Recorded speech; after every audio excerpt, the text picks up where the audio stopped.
اور جب تکبر کی کیفیت پیدا ہو جائے گی تو اپنے آپ کو تم بہت ہی بلند تر سمجھنے لگ جاؤ. آخر تمہیں سزا یہ ملے گی کہ اللہ رب العالمین قیامت کے روز انہی لوگوں کے قدموں تلے تمہیں رون ڈالے.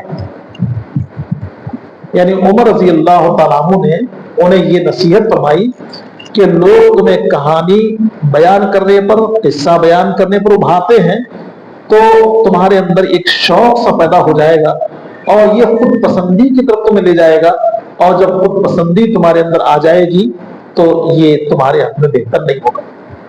یعنی آخرت میں تمہارے لیے ذلت اور رسوائی ہو سکتی ہے. یعنی ایک آدمی ایک کام پر ہی لگ جائے گا نا. کسی آدمی کو کہا جائے کہ آپ قصہ اچھا بولتے ہیں تو قرآن و حدیث کی باتیں چھوڑ کر قصے کہانیاں لگ جائے گا. جیسے مختلف لوگ ہیں، علماء بھی خطباء میں بھی، ان سے یہ کہا جاتا ہے کہ بھئی آپ رد فلاں کا اچھا کرتے ہیں، فلاں فرقے کا رد اچھا کرتے ہیں. تو کتاب و سنت اور اس کی تعلیم اور لوگوں کو کتاب و سنت کی تعلیم پر ابھارنے کے بجائے ان کا مشغلہ یہ بن گیا. ان کی تقریر اور ان کا بیان لوگ سنتے اس لیے کہ کسی پر کیچڑ اچھالا جائے، اور اگر کوئی سادہ مضمون دے دیا جائے تو کہتے ہیں مزہ نہیں ہے. فلاں صاحب ہے تو ان کو یہ موضوع دینا چاہیے، مزہ آ جائے.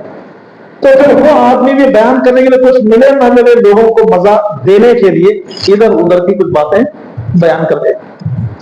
تو عمر رضی اللہ تعالیٰ عنہ نے خود پسندی کا ایک دروازہ بند کر دیا کہ لوگ تمہیں کہانی سنانے پر مجبور کرتے ہیں تو ان کی باتوں میں آ کر تم کہانی سنانے لگ جاؤ گے، اور دھیرے دھیرے تمہارے اندر ایک بیماری پیدا ہو جائے گی کہ بس میں قصے اچھے بولتا ہوں. نتیجہ کیا ہوگا؟ قیامت کے دن یہ تمہاری تم پسندی ذلت اور رسوائی کا باعث بن جائے گی. تو اللہ کے نبی صلی اللہ علیہ وسلم نے تعریف کرنے والے سے کہا تھا کہ تم تعریف مت کرو، یہ کہو کہ میرا گمان ہے فلاں آدمی کا مالک ہے. عمر رضی اللہ تعالیٰ نے قصہ بیان کرنے والے سے کہا کہ دیکھو خطرے کی گھنٹی بج رہی، سنبھل کے رہنا. ایک اور روایت ہے انس بن مالک رضی اللہ تعالیٰ عنہ کی. اللہ کے نبی صلی اللہ علیہ وسلم نے ارشاد فرمایا لو لم تذنبوا لخفت علیکم ما هو اشد من ذلك العجب. اللہ کے نبی نے فرمایا تم سے کوئی غلطی نہ ہو، تم سے گناہ نہ ہو، لیکن مجھے ڈر یہ ہے کہ خود پسندی تمہارے اندر آ جائے. تو یہ خود پسندی آ جائے گی تو گناہ سے کہیں زیادہ خطرناک ہو جائے گی. تو یہ صاحب کتاب نے کچھ دلیلیں پیش کی جن سے یہ بات معلوم ہوتی ہے کہ خود پسندی یعنی انسان کا اپنے علم، اپنے ہنر اور اپنی اللہ کی طرف سے ملنے والی نعمتوں پر یہ کہنا کہ بس میں ہی ہوں کوئی اور نہیں، یہ خطرناک بات ہے. تو اب ہم اس کی تھوڑا سا مثالیں دیکھتے ہیں کہاں کہاں خرابیاں پیدا ہوئی اور اس خرابی کے نتیجے میں کیا کچھ ہوا. اللہ رب العالمین نے انسان کو بنایا، علم کے ذریعہ اللہ تعالیٰ نے انسان کو فضیلت بخشی. شیطان وہ فرشتہ نہیں تھا لیکن فرشتوں کی صحبت اس نے اختیار کی، اچھی بات ہے. لیکن فرشتوں کی صحبت اختیار کرنے سے عبادت کا جو ذوق پیدا ہوا اس ذوق نے خود پسندی کی طرف اس کو مائل کر دیا کہ میں بڑا عبادت گزار، میں بہت بہتر ہو گیا. تو جب اللہ رب العالمین نے انسان کو پیدا کیا تو اس نے صاف طور پر کہا انا خیر من، یہی یاد رکھیے انا خیر من، میں اس سے بہتر. تو خود پسندی یہی کہ ہم کسی اور کے بارے میں کہ میں اس سے اچھا ہوں کسی بھی معاملے. نتیجہ کیا ہوا؟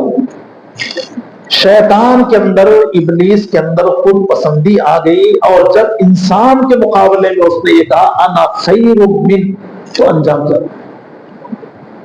انجام یہ ہوا کہ اللہ تعالی کی جتنی رحمتیں اس پر تھیں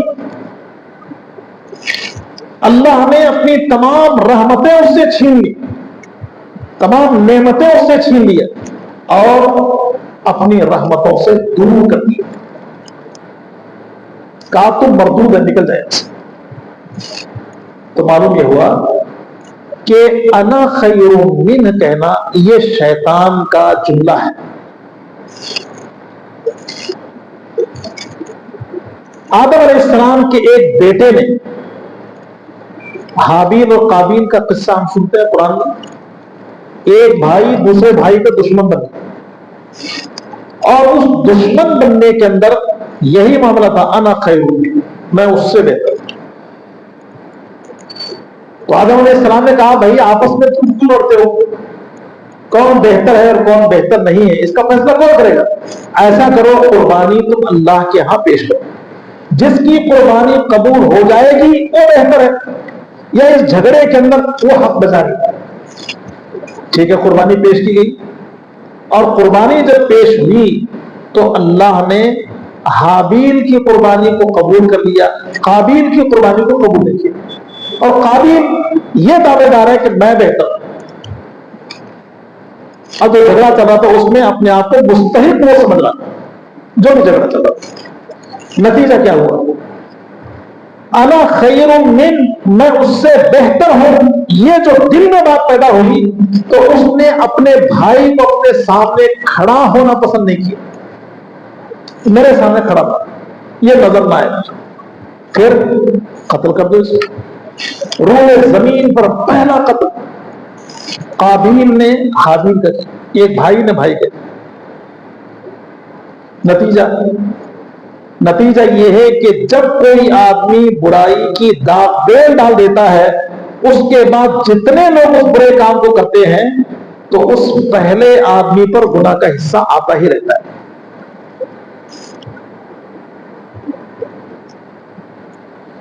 اللہ کے نبی موسیٰ علیہ السلام، ایک نبی کا واقعہ ہے، صحیح بخاری اور مسلم اور قرآن کریم کے اندر بھی یہ واقعہ سورۃ کہف میں بیان کیا.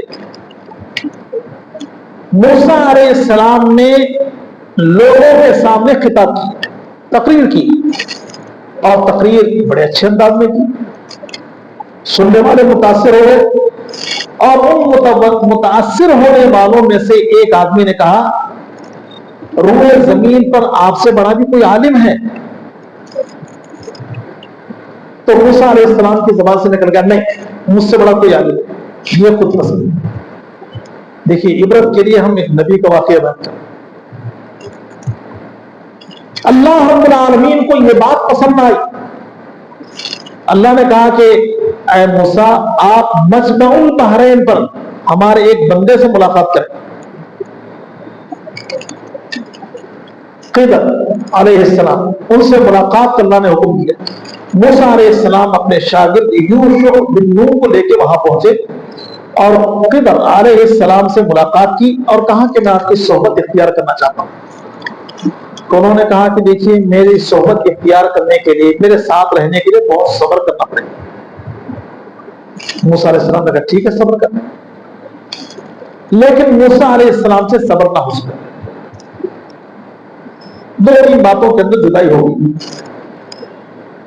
تو یہاں بات بتانے کی اصل مقصود یہ ہے، بات بتانا دراصل یہ ہے کہ موسیٰ علیہ السلام کی زبان سے یہ الفاظ کا نکلنا کہ میں سب سے بڑا عالم ہوں، اللہ کو پسند آیا. اللہ رب العالمین نے خضر علیہ السلام کو علم دیا، اور اس علم کی روشنی میں موسیٰ علیہ السلام کو یہ ثابت کیا گیا کہ آپ سے بڑے لوگ بھی ہیں، آپ سے بڑے علم والے بھی ہیں. اور پھر اس سفر کے دوران جب کشتی میں سوار ہوئے، ایک پرندے نے سمندر سے پانی کا چونچ بھرا. تو خضر علیہ السلام نے موسیٰ علیہ السلام سے کہا کہ دیکھیے ہمارا اور آپ کا علم بس اتنا ہی ہے جتنا پرندے نے سمندر سے چونچ بھرا ہے، باقی سب اللہ کا علم. تو معلوم یہ ہوا کہ میں بہتر. تو یہ جملہ انسان کی زبان پہ نہیں آنا چاہیے، اس لیے کہ دنیا میں اللہ رب العالمین نے بڑے لوگوں کو پیدا کیا. تو یہاں اللہ رب العالمین نے موسیٰ علیہ السلام کو نصیحت فرمایا. اللہ کے نبی ہیں آپ, جلیل القدر نبی.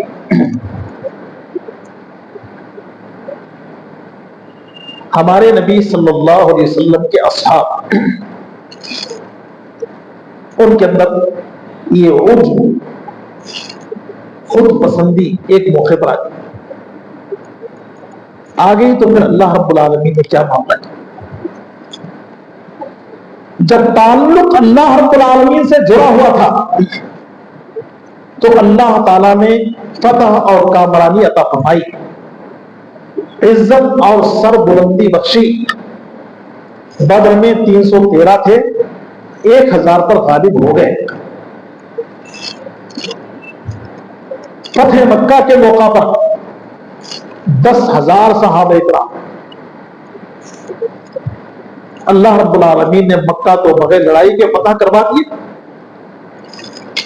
نئے نئے کچھ لوگ مسلمان بھی ہو گئے, تو نئے مسلمان ہونے والوں میں 2000 آدمی اس لشکر میں شامل ہو گئے. تو 10,000 تو پہلے ہی تھے, پھر 2000 شامل ہو گئے, 12,000 بن گئے. اب 12,000 آدمی کے اندر خود پسندی آ گئی, یا ان میں سے کچھ لوگوں میں خود پسندی آ گئی.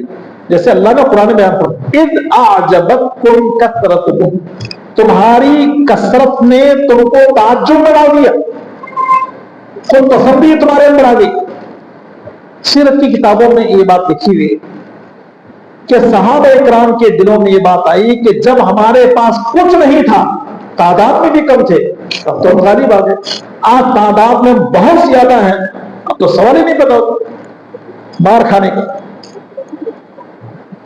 اس خود پسندی کے نتیجہ میں بعض لوگوں نے جنگی جو ہتھیار اور سامان ہوتا ہے وہ بھی نہیں لیے. دیکھا جائے بہت ہے وہ. اللہ رب العالمین نے اس واقعے سے بھی ہم کو سبق. اور جب وادی میں داخل ہوئے,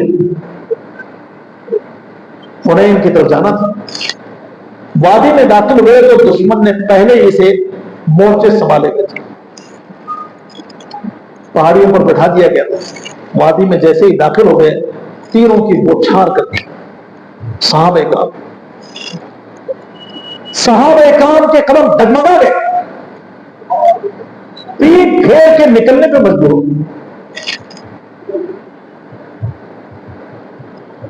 تو اللہ رب العالمین نے اس واقعے کو بیان کیا قرآن کہ جب تمہیں تمہاری تعداد پر یہ خیال ہوا کہ اب ہم بہت ہیں,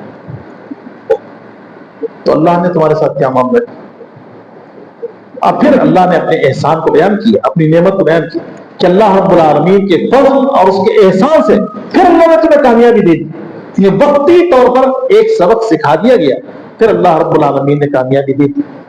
پیارے نبی صلی اللہ علیہ وسلم نے میدان میں کھڑے ہو کر اپنے چچا عباس سے کہا, اے میرے چچا عباس, آواز لگاؤ, جنہوں نے حدیبیہ کے مقام پر میرے ہاتھ پر موت کے نام پر بیعت کی تھی, وہ آ جائیں پلٹ کے, پیٹ پھیر کے نہ بھاگیں.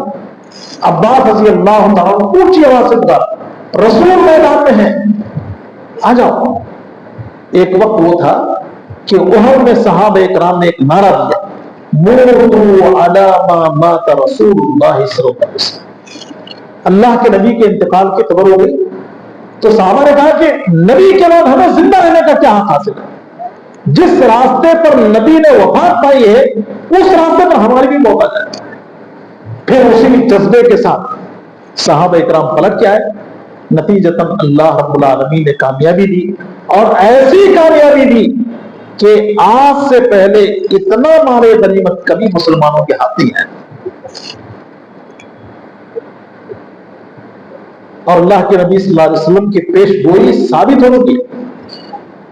نبی علیہ السلام آ رہے تھے مکہ کی طرف, لیکن حنین والے اپنے سے تیاری کر رہے تھے, ہم ماریں گے مسلمان. تو اللہ کے نبی صلی اللہ علیہ وسلم کو پتا چلا تو اللہ کے نبی نے معلومات کو حاصل کرنے کے لیے صحابہ کو بھیجا, جاؤ تو دیکھ لو حنین والے تیاری کر کے آ رہے ہیں مقابلہ کرنے. صحابی نے دیکھا, اللہ کے نبی صلی اللہ علیہ وسلم سے کہا کہ اللہ کے نبی, میں نے پہاڑی پہ چڑھ کے دیکھا انسانوں کا سمندر, عورتیں, بچے, جانور، بکریاں، سب کچھ لے کے لوگ میدان میں آ گئے، گویا کہ سر پہ کفن باندھ کے لوگ نکل گئے۔ تو اللہ کے نبی صلی اللہ علیہ وسلم نے کہا کل یہ سب کچھ ہمارا ہے،